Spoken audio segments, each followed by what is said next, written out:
इस family matter है, इसको मैं सॉल्व करता हूँ। अब होता क्या है, अगर तो फॉर एग्जाम्पल हम ये बात करते हैं कि अगर किसी कपल की शादी यकम को हुई है और उस शादी से 2 हफ्ते जो पहले पेशेंट को पीरियड्स आए थे, यानी शादी वाले दिन फॉर्चुनेटली या इंसिडेंटली उसका 14वां दिन था, शादी हुई, कॉन्ज्यूमेशन हुई, इंटीमेट रिलेशनशिप हुआ, वो खातून उसी रात प्रेग्नेंट हो गई। इस बात को आपने समझना है, जहन में रखना है कि जिस वक्त प्रेगनेंसी होती है वो डे 1 की प्रेगनेंसी नहीं होती, वो ऑलरेडी 2 हफ्ते की प्रेगनेंसी होती है। वो क्यों? आपने ये देखा है कि जब हम आपकी हिस्ट्री लेते हैं प्रेगनेंसी के लिए, तो सबसे पहले हम क्या सवाल करते हैं कि आपके पीरियड्स की लास्ट डेट क्या थी।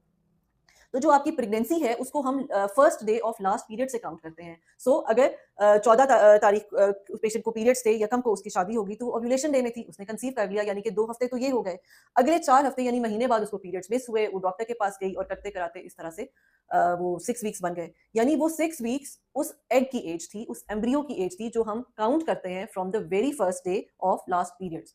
अब थ्रू आउट बाकी जो प्रेगनेंसीज हैं, दूसरा हमल, तीसरा हमल, या जिन लोगों को शादी के 3 माह बाद, 4 माह बाद, साल बाद प्रेगनेंसी होती है, उसमें तो ऐसी सिचुएशन नहीं होती। लेकिन ये जो चीज़ है ये बहुत ही क्रिटिकल है और ये बहुत इंपॉर्टेंट है उन लोगों के लिए जो अपनी वेडिंग नाइट पे कंसीव कर लेते हैं, क्योंकि ये बहुत बड़ी मिसकंसेप्शन क्रिएट हो सकती है। तो लिटरली मैंने उन खातून के हस्बैंड को ये कहा कि अल्लाह ताला ने आपको एक ऐसी नेमत से नवाजा है जिसके आप 100 शुक्राने भी करें तो कम है। बिकॉज मेरे पास 10-10 साल के लोग भी आते हैं कि जी 10 साल हो गए हमारी शादी को, हमारा बच्चा नहीं, 6 साल हो गए बच्चा नहीं, और वो इस जुमले को सुनने के लिए तरस रहे हैं, दुआएं मांग रहे हैं, मन्नतें मांग रहे हैं कि किसी तरह से उनका जो है प्रेगनेंसी टेस्ट पॉजिटिव आ जाए, अल्लाह ताला उनको ये खुशी से नवाज दे। और अल्लाह ताला ने आपको ये खुशी दी, और लीगल खुशी दी, और बहुत पाक साफ सुथरी आपको ये खुशी दी, लेकिन जस्ट बिकॉज ऑफ मिसकंसेप्शन और मिसअंडरस्टैंडिंग आपने उसको इस तरह से खराब कर दिया।